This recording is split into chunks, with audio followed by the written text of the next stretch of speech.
Namaste and welcome to NDTV. I'm Aishwarya Rai. And I'm Ritik Roshan. Tonight we look at a story hundreds of years in the making. The British have assumed control in India. That's right. What started out as an economic business venture has turned into a full-scale invasion of the Indian subcontinent.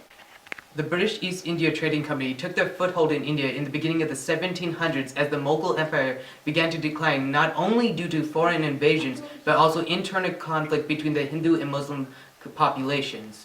The British devised a system of supporting the winning side in any Indian conflict. Following victory, they demanded both land and service from the princes that they aided.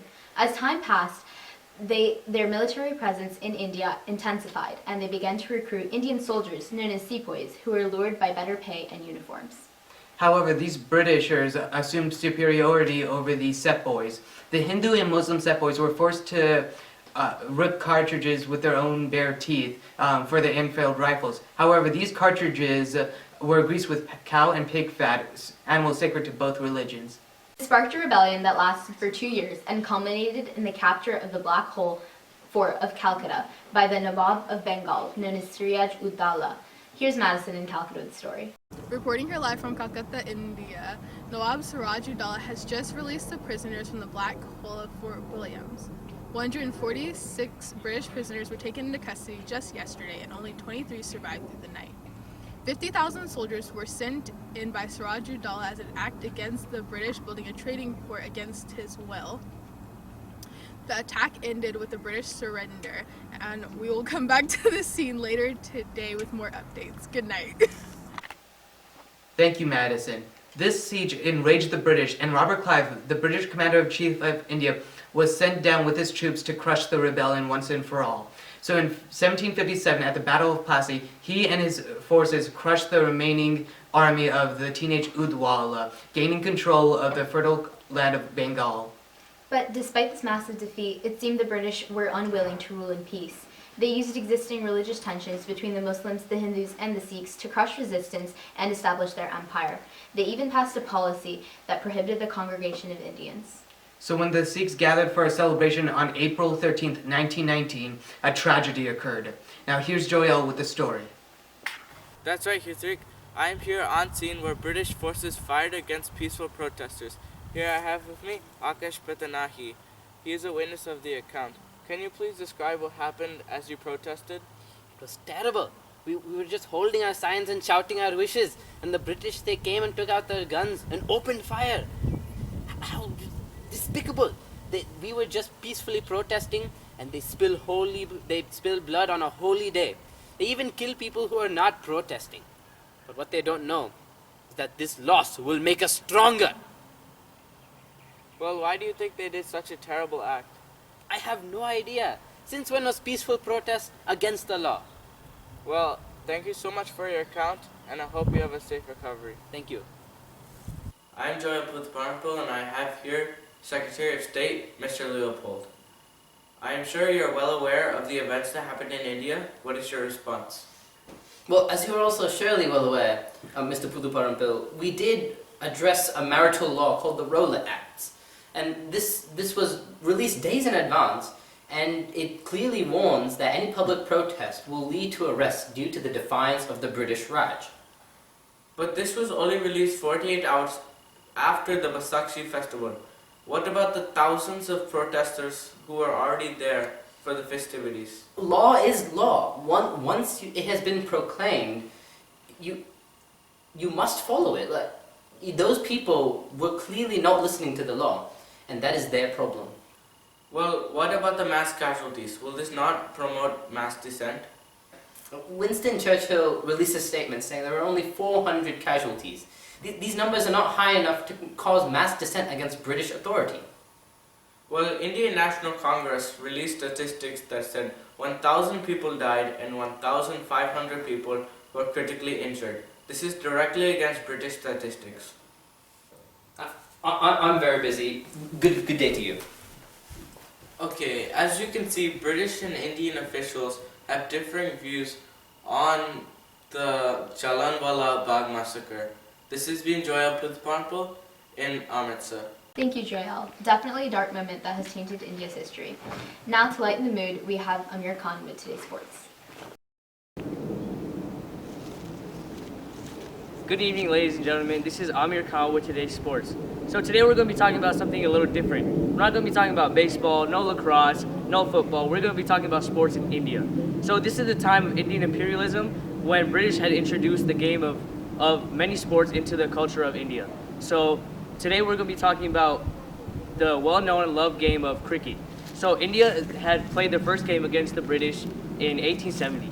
And so there's going to be a game tonight, so come back tomorrow for the highlights from that game. Thank you, Amir. It's ironic how India's national sport was introduced by the British. They also introduced several beneficial policies such as education and infrastructure, which ironically again contributed to the Indian Revolution. Yes, and it seems like it's a beautiful day to be outside. Let's see how the rest of this week looks. Here's meteorologist Nikita Kubal. Hello, my name is Nikita Kubal. I'm the weather woman. It seems like a bright and sunny day in India. However, cities that are Bombay, Madras, Calcutta, and Goa are expecting strong winds that are bringing the British. Later in the week, there's some rain expected, which is good for the cotton farmers, as it is heard that the British are looking for cotton to buy. However, tomorrow there's a hint that there might be a tornado that will go along with the poverty and anarchy destroying India. Later in the month, it seems like a pretty stagnant weather, which goes along with the stagnant economy going on in India right now. Thanks. Now back to the desk. Thanks, Nikita. It really does look like good weather, especially for civil disobedience. Now here's Banshika Mahanti with traffic following the Salt March, one of Gandhi's most famous acts of peaceful protest. I'm Banshika Mohanty on NBTV, reporting to you on a piece that I've been following. On the streets of Ahmedabad, there has been a major traffic jam going on. The pedestrians have been calling this the Salt March. They have been protesting as an act of civil disobedience against the British rulers, led by none other than Mahatma Gandhi. But many people don't know how this march began. We found a protester from the Salt March. He is here to give us a brief description about the event. I am Baljit Singh, and I was a protester in the Salt March. So what happened was the British wanted us to buy their salt, except they heavily taxated it, and poor person like me couldn't afford their salt. And so what happened was I couldn't use salt for my Indian food that I make, and it was a problem. So what happened was our non-violent leader, Mahatma Gandhi, had us march 240 miles to the seashore where we could make our own salt without paying those heavy taxes. But what happened was the British soldiers came and interrupted us, and they captured many of our leaders, such as Mahatma Gandhi, and I escaped heroically. So tragic. Thank you for your time, Baljit. I'm Banshika Mahanti. That's it for traffic. Now back to the desk. Thanks, Banshika, but this event wouldn't be possible without the infrastructure introduced by the British. We have a special guest with us tonight, Rohan Sukhija. He's an expert on British infrastructure and its impact on the building of Indian towns and Indian infrastructure overall. Namaste, I'm Rohan Sukhija, an expert on Indian infrastructure development, and today I'm going to be talking to you about the construction of railways and the development of communication services during the rule of the British. So the construction of railways was primarily initiated for the use of trade among the various British trading posts in India, later merged into a way of modern transportation for the middle and upper classes. Today we can see that India has a developed railway system in that the majority used to travel every day to get to place. So moving on to communication services, we saw the need for communication services increase dramatically during the rule of British. We saw that the British leaders found it necessary to find a way of communication because they were so dispersed. And you could say that the British, in a way, aided the Republic of India by initiating its communication services and its railway systems. Thank you. Thanks, Rohan. Some of the roads built by the British are still in India today, supporting its economy. It's pretty impressive. We'll be back in a few minutes with a roundtable discussion led by political leaders.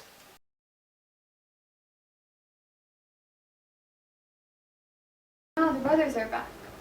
Where is our cotton? It's inside the store. It's 5 rupees. 5 rupees? That's ridiculous. How is that ridiculous? We've slaved over the cotton. We have bloody hands because of it. And just so you can put your designs and sell it back to us for 10 times more, 2 rupees is all we'll take for it. we will not sell it to you. That's a bad idea. How will you get money? Who will buy anything from you? No one. That's the answer. I'm not falling for your scheming tricks.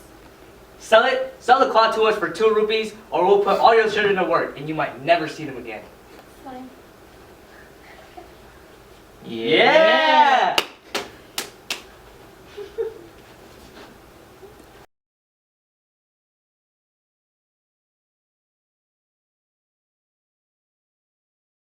Hello, I'm Grace Patel. And I'm Suraj Patel, and this is our store. Yeah, okay. Patel Brothers. Hello, sir. May we assist you or something? Are you guys Patel brothers? Yes, sir. Well, do you guys run the store and manage all the raw materials? Yeah, Yes, we do. sir. You got a problem with it or something? Alright, let's back up, buddy. Alright, well, you guys are under arrest for corruption and exploitation of peasants. What? You heard me, you guys are under arrest. Alright, you're arrested. Wait, no. How about this? How about I tell you a joke instead? No, it's a funny joke. No, it's a funny joke. I'm wearing a joke book. No. Whoa! No, Mr. Patel Brothers! We're back. I'm Aishwarya Rai. And I'm Ritik Roshan. It seems that during this commercial break, the British have even taken over this newsroom. So now we've gone from NDTV to BBC. Currently in progress, a group of Indian political figures are meeting in New Delhi to discuss their life's works and their views on the revolution. They hope to reach a consensus on what is the best course of action to take. Moderating is Megan Kelly. Welcome to the annual National Indian Conference. Please raise your hand and introduce yourself. I am Mahatma Gandhi. I was born on October 2nd, 1869 in Porbandar. Porbandar is in present-day Gujarat. I am Bhagat Singh and I'm from Lalapur. My entire family is patriotic and my father formed the Indian Patriots Union. Hi, my name is Kundiran Bose and I'm from the village of Keshput in Midnapur. I'm an 18-year-old Indian revolutionary. Hi, I am Ashfaq Khan and I would rather not reveal too much about my past in order not to incriminate anybody. What have you all been doing towards your effort? I was taught to revolt against the British from a young age, so when I was 16, I planted bombs to try to take out a British official in India. Why did you say try? Why did you say try? Well, it didn't work, but it still brought attention to the plights of us oppressed Indians. How can you live with yourself? You tried to kill one person but ended up killing many others. Well, this is not the answer to this problem, Kundiram. Just asking the British to stop won't stop them. We have to show them that Indians are not powerless and weak.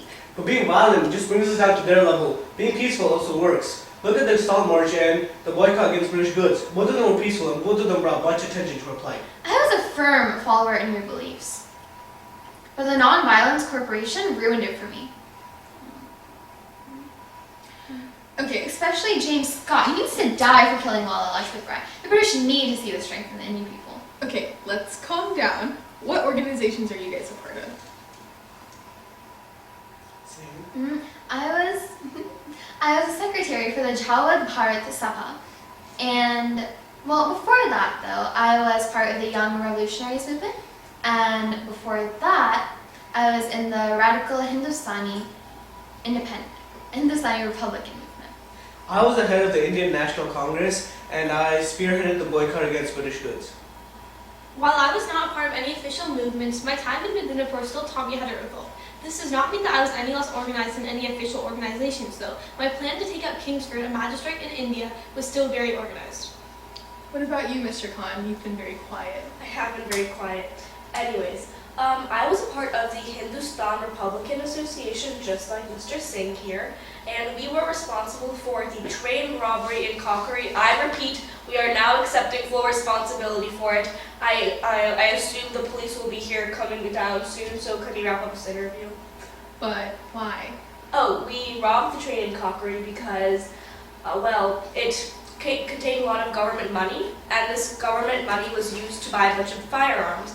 And we just really need to instill the fear in the hearts of the Britishers like they instilled in ours. Because these soft words of non-violence aren't going to do anything. You know what will? The gunshots. Those are loud and we will be heard with them. And I bet those Britishers are going to come here and arrest me and I'm going to be hung after this. In fact, this is my last offense and they told me that the next time I get arrested I was going to be hung. And so this is my formal goodbye to all of you. And second of all, I would just like to say that when I die, this movement will not die with me. I will be reincarnated as Azadi, freedom. Well, now that we've seen the different methods of fighting against the British, let's go back to Bridge and Arya. All of India waits to see what these key leaders will decide. Any more bloodshed could be devastating for India. Yes, Gandhi's non-violent approach seems to be the best way to freedom without any further loss of life. And now the moment you've all been waiting for, tonight's episode of Lit Meets History! Welcome to our newest episode of Lit Meets History. Now for today, we're going to do a spin. We are going to play Are You Smarter Than a CNC Teacher? Today, I have with me Sarika, who is from Bombay, and my name is Muskan as your host. Now, Sarika does not know our topics today. Our topics are a comparison between Siddhartha, a novel, and India's imperialism. Now, let's get to the first question. India had 5 castes during its imperial time period. Name 3 of the characters, and also name their different castes. Okay, alright,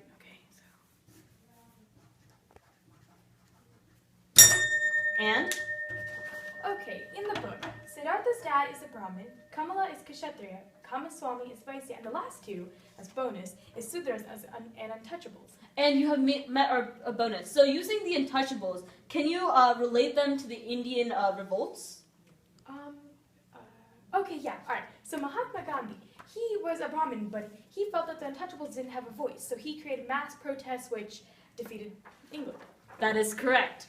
That is correct. Moving on to our second question. Both Siddhartha and Britain brought new religions in their respective places. Now name these religions and explain how these affected these people. Okay.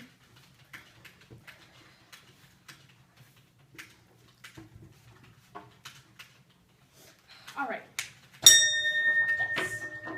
Alright, so in the book Siddhartha, Buddhism had affected Siddhartha. But according to Indian imperialism, Christianity was brought to the Hindus. The elite got Christian ideals, and since there were many Hindus and Muslims who were sepoy military men, and they kind of bonded over hating the British, they kind of rejected all of Christianity.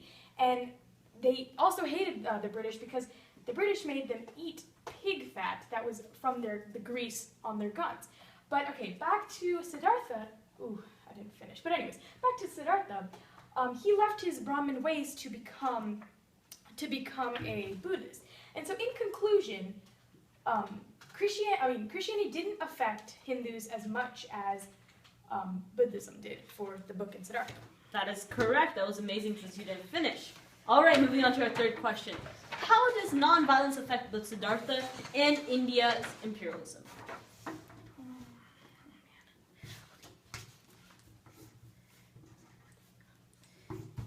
Time. All right. Didn't even let me hit the bell. Anyways, in the book, Buddhist is more peace. There was no violence introduced in the novel. Siddhartha was a very non-violent person. But Indian imperialism, we both know how Gandhi got beat up and all of the untouchables. And so there was a lot of violence included in that. So in conclusion, peace is the best answer in both cases because Mahatma Gandhi, as we all know, was very peaceful, and in the end, India did win. That is correct. Moving on to our fourth question, which will give you $25,000 if you do win. Materialism was a large team in Siddhartha. Now show the connections to British imperialism. This should be easy.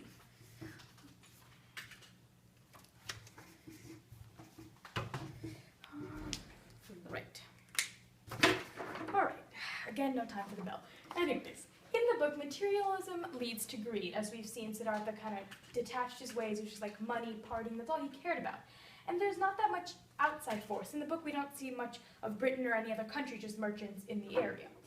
And Siddhartha finds a way back to humanity. He's like, what am I doing spending all this money not caring about who I am? But he later fixes it. And now the Brits in Britain, obviously, became greedy as well. Like, let's get all this cotton, let's get all this tea from India. Money, money, money. That's all they cared about. They had to destroy Britain for Britain to realize that they were wrong. So eventually Britain realized, you know what, this materialism was wrong and we should give back and everything will be okay. I'm sorry, but that is incorrect. You did state that Britain did not like materialism. That is incorrect. Britain never realized it. Thus, I am sorry. Your $25,000 in my hand are gone.